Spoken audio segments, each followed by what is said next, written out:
కొన్నిసార్లు నువ్వు అనుకున్న ప్రదేశాల నుంచి పక్కకి తీసుకొస్తాడు.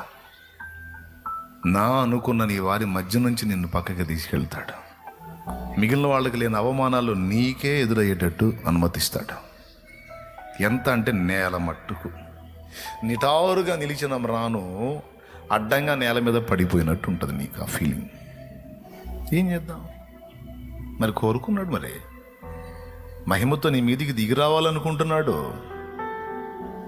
అనేకులకు నిన్ను ఒక ఆశీర్వాద కారణంగా చేయాలని కోరుకున్నాడు. డిసైడ్ చేశాడు, ఎంపిక చేశాడు. ఇంకా ఆగడు. తట్టుకోవాల్సిందే గాయాలని. అవన్నీ ఆశీర్వాదకరమైన గాయాలు. అవే రేపు భవిష్యత్తులో నీకు గేయాలు. అవే నీకు భవిష్యత్తులో గేయాలు బిడ్డ. అవే సంతోష గానాలు.